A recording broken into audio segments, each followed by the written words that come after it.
now available in paperback and e-readers. The Temptation of John Haynes. Give in to temptation and pick up this action-packed African-American paranormal romance. Get The Temptation of John Haynes in paperback and e-readers today.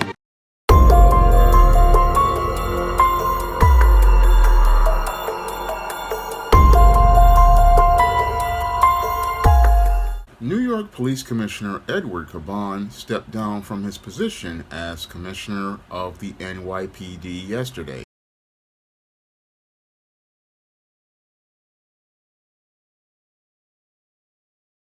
Breaking news at noon, New York City's police commissioner is stepping down. NYPD sources tell political reporter Marcia Kramer Edward Caban will resign amid an ongoing investigation. Good afternoon, I'm Cindy Hsu. Now on air and streaming on CBS News New York. We're expecting to hear from Mayor Eric Adams soon about the resignation of Commissioner Caban. This comes after raids this week at his home and at least 3 other top officials in the Adams administration. Political reporter Marcia Kramer has been covering this story all week. She is live at City Hall with the latest. Marcia. Well, Cindy, I have several sources that tell me that the police commissioner has decided to step down because he doesn't want to be a distraction as the police department has to deal with a lot of important issues. This is not an admission of guilt or that he's done anything wrong. In fact, sources tell me he insists that he believes he has done nothing wrong. But this comes also after there's been days of discussion with the Adams administration. And there was also a decision that they wanted to wait until after 9/11 so that wouldn't be a distraction for what was going on 9/11. And as you said, it comes as top members of the administration have been the target of federal probes. But I want to tell you that earlier, the governor said that she had no problems working with the Adams administration and said it's only an investigation at this point. This is what she had to say. When there is evidence of wrongdoing, when there is evidence of a crime, we take steps necessary to remove them from those positions when that individual is found involved in committing a crime themselves. Gathering intelligence by law enforcement is a different stage of the process. Now, again, to report, Police Commissioner Edward Caban has decided to step aside after days of discussion with the Adams administration. Now, the next question you want to know is who's going to replace him? And we're hearing a number of reports, but I'm also being told that the federal officials involved in this investigation are insisting it be somebody from outside the department so that there's no appearance of impropriety. A number of names have been floated. They've talked about former Sanitation Commissioner Jessica Tisch. They've also talked about getting somebody from either the U.S. Attorney's Office or the FBI, somebody who's been a former federal prosecutor. It looks like this is an attempt to make sure that whatever investigation goes on, that investigation is not tainted by anything that could happen in the department. Again, it also involves raids that were conducted on 4 top members of the mayor's inner circle, including the schools commissioner, his first deputy mayor, and the deputy mayor for public safety. Commissioner Caban, through the course of the week, when I had asked him if he decided he was going to resign, he kept saying those rumors were false. But apparently he has caved to pressure from a lot of people that it would be better for the department and no distraction if he were to step aside. As you know, the mayor famously says, no distractions, focus, and grind. So this is going along with that. Now, the mayor has COVID, so he's expected to make this announcement momentarily from City Hall, where he is still in quarantine. Cindy, back to you. All right, Mayor, with all this swirling around the mayor, what has his response been to these raids and the investigation? Well, I think that nobody knows exactly what's going on, and it looks like there's actually 3 investigations going on. One, which is unrelated, has to do with whether there was any Turkish involvement in making campaign donations to the mayor's 2021 campaign. That's aside and apart. The raids that happened on all of the mayor's inner circle appear to have 2 separate parts to the probe. One apparently is focusing on the police department, where there are allegations that they're looking at the police commissioner's twin brother, James, and the possibility that he had some role in dealing with payments from the from the various nightclubs in the city. The other investigation appears to be focusing on contracts that may have been given to various officials as part of the Adams administration. Again, there is no indication that anybody right now is a target of investigation and that there's been any wrongdoing. What they're looking for, it seems, is sort of information. They want to see what's on people's phones, if there's anything incriminating on people's phones, or if there isn't. And at this point, it's really too early to tell where the investigations are going. All right, Marsha Kramer live at City Hall. Marsha, thank you very much. And stay with CBS News New York for the very latest on Caban resigning. If Mayor Adams speaks during this newscast, we'll bring it to you live. And look for Marsha's reports on the investigation on cbsnewyork.com. Now, according to reports, New York Police Commissioner Edward Caban stepped down 1 week after the FBI raided the home of the police commissioner and his twin brother James and several officials inside of the Adams administration in connection with an investigation by the FBI and the U.S. Attorney's Office into alleged influence peddling. And according to those reports, the FBI decided to raid the home of New York Police Commissioner Edward Caban and confiscate his electronic devices in connection with alleged influence peddling by his brother as related to nightclubs and bars in New York City. Now, this resignation by Edward Caban is the second police commissioner to step down from office in less than 2 years.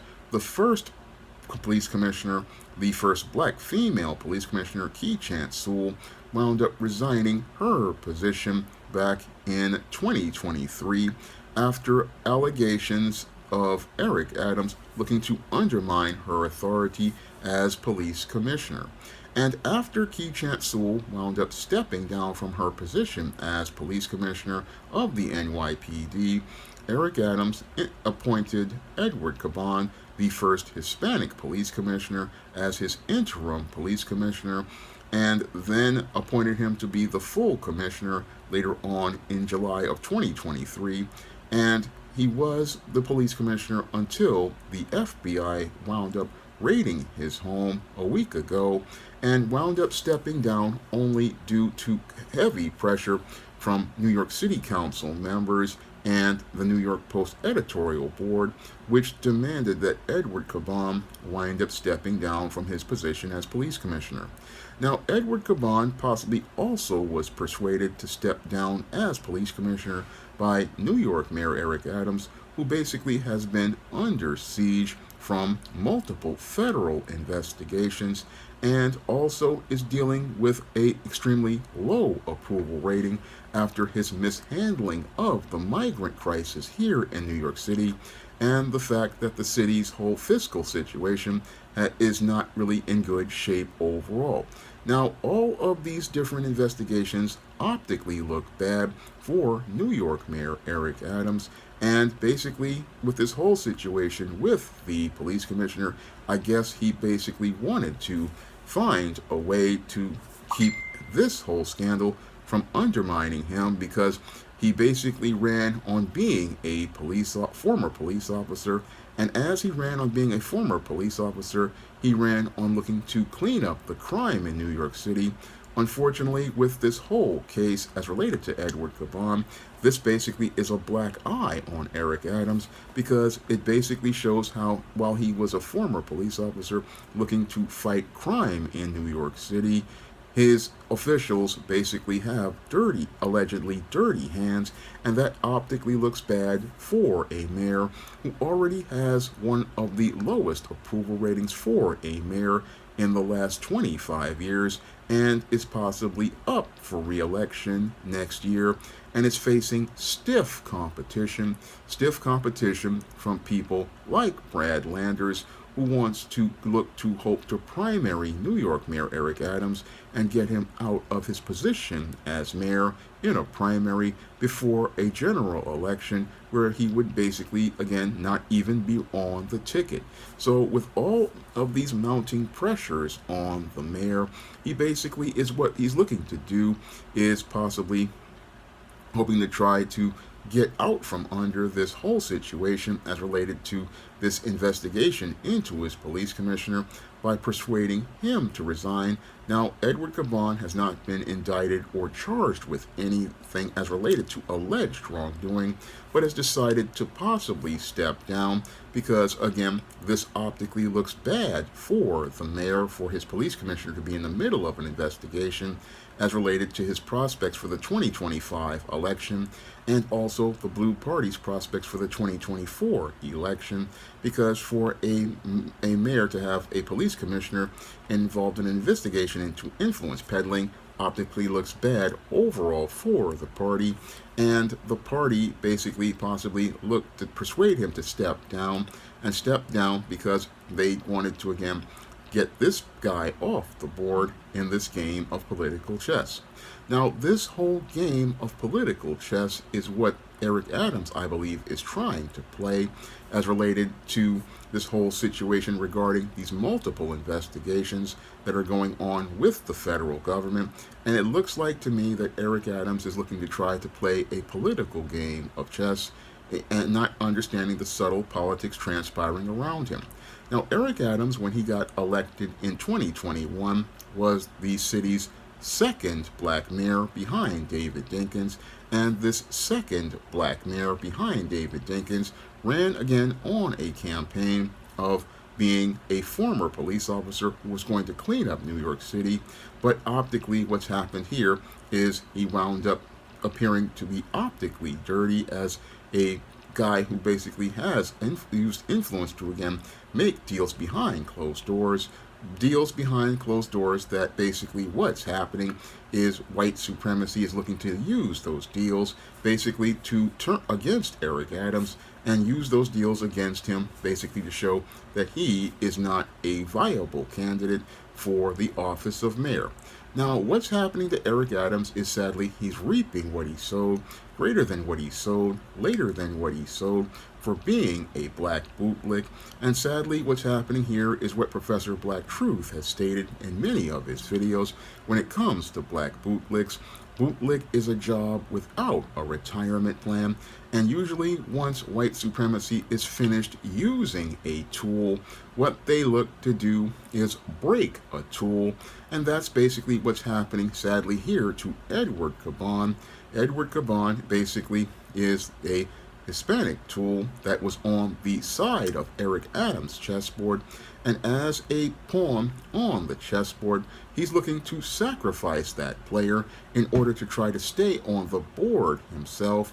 That's what Eric Adams, I believe, and his people he's working with in his administration, he's looking to sacrifice people off the board. And it wouldn't surprise me if these other people who were raided, such as the school's chancellor and the deputy mayor, would be the next players to be sacrificed off the board, because when it comes to many of these black bootlicks, a lot of them think that they can play this game of political chess with white supremacy. Unfortunately, what they don't understand is that the game that they're playing is a rigged game, and with it being a rigged game, they will never win. And they will never win because, again, when it comes to the system of white supremacy, they not only invented the rules for the game of chess, they invented the game to begin with. So they know how everything moves on the board, and even if you follow the rules, they will basically change the rules because they are the institution of white supremacy. So it doesn't matter how Eric Adams moves, he is not going to win this game, and he's not going to win this game by sacrificing people, because it doesn't matter to the white supremacist. No, their ultimate goal is to make sure that a message is sent with his ignominious end, and they had that plan from minute one, because again, white supremacy only chooses black bootlicks they can get in front of. The ultimate goal of their message is to send a message that a black person who is given political power is not competent, and basically they set that individual up to fail from minute one. And sadly, Eric Adams couldn't see that as he was looking to run for office. As he was looking to run for office, he couldn't see the big picture regarding the system of white supremacy and black politicians. What they look to do is set the black politician up for failure. And as the black politician is caught up in their emotions about the attention they're receiving, they can't see the subtle politics transpiring around them. And since they can't see the subtle politics transpiring around them in this political chess game, they think that they're going to be on the road to becoming a bigger player. However, what they don't see is they've always been a pawn on the board as related to the system of white supremacy and its anti-black agenda. As related to its anti-black agenda, they basically, again, get in front of players they can get in front of, and they find players they can get in front of, and again, establish them on the board.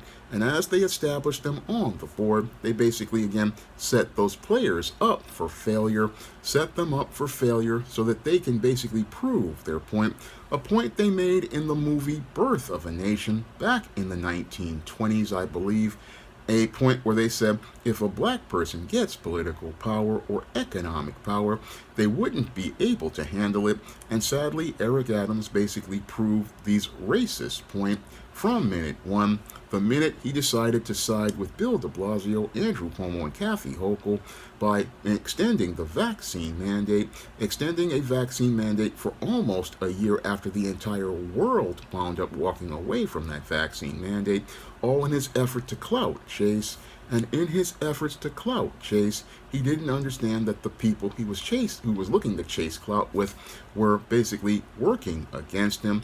And again, couldn't see the subtle politics transpiring around him because he was caught up in the attention he was receiving and thought he was going to go out here and have the same power and influence that many of these white folks have. Thought he would have that power and influence and thought he could be able to create this whole diverse administration, and thought he could have this diverse administration that would be working for him.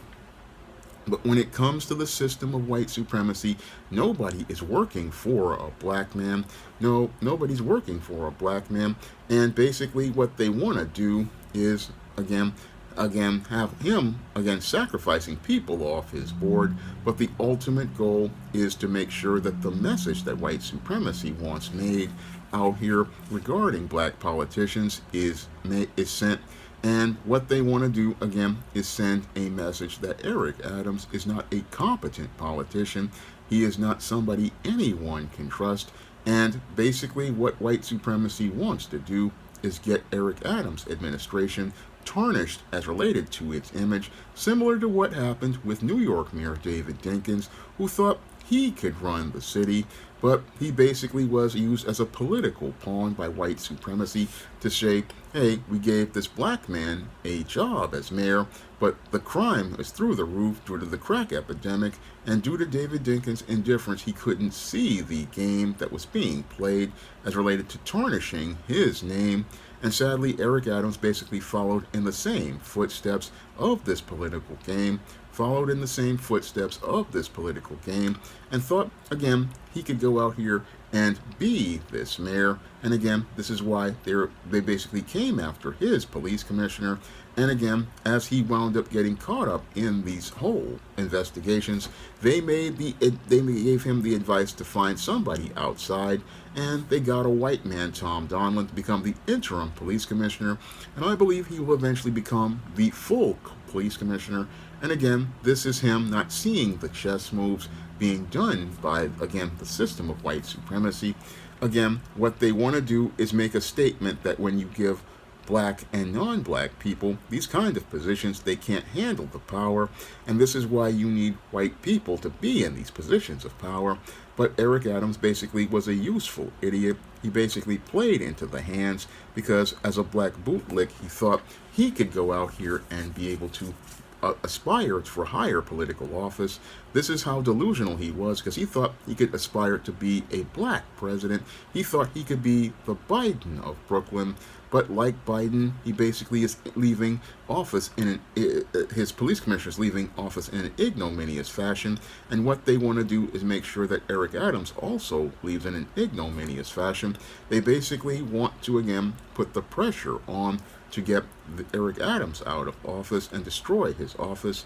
And part of that is having his police commissioner leave in this fashion, where he resigns from office. Again, this is the second police commissioner to wind up leaving, and the second minority police commissioner to wind up leaving. And again, the message that white supremacy wants to send is that minorities can't do these jobs because they just are corrupt. Again, this is the same message that they had in the movie Birth of a Nation. But sadly, Eric Adams, again, can't see the subtle politics transpiring around him. He can't see the big picture as related to things. He still thinks he's got a shot. But no, he doesn't have a shot. He never had a shot from minute one, because again, when it comes to white supremacy and black bootlicks or minority bootlicks, the ultimate goal is bootlick is a job without a retirement plan, and they don't want you to retire because ultimately, once they finish with their tools, they wind up breaking their tools because they don't need their tools to become weapons that can be used against them. And basically what's happening here is we're seeing one of the pawns on the chessboard basically being broken and basically being tossed off the board like He Chant Sul was tossed off the board by Eric Adams in a rigged chess game. A rigged chess game he will not win. A rigged chess game that he cannot win at all. And he's basically thinking that he can fight for his life on a rigged chessboard where white supremacy has made all the rules. White supremacy basically has made all the rules regarding this chess game, and sadly, Eric Adams can't see the big picture regarding what's happening here. Again, what they do, white supremacy will do, is again go after the smaller players on the board to get to the big player on the board. And again, the ultimate goal is to prove how incompetent he is. And sadly, Eric Adams, again, doesn't see the big picture because the cream of wheat man can't see how they're turning up the fire and getting ready to cook him extra crispy. Now, if you want to pick up some of my books, you can find them on Amazon.com in paperback and Kindle format. You can also find them at other online booksellers like Draft the Digital, Google Play, Barnes & Noble, and big box retailers like Walmart and Target. And if you'd like to help support the channel, you can drop a donation to the PayPal or the Cash App by clicking the links in the description box. That's all I have to say for this video. You can comment, rate, and subscribe. Now available in paperback and Kindle Unlimited, John Haynes, the man with nothing to lose. The man who rules the world runs into the irresistible force of a man with nothing to lose in this action-packed, all-new John Haynes series adventure. Get the regular and variant editions of John Haynes, the man with nothing to lose on Amazon.com today. Support black-owned and black-operated digital broadcast media. www.niceradionetwork.com. Nice Radio Network, broadcasting 24 hours a day, 7 days a week.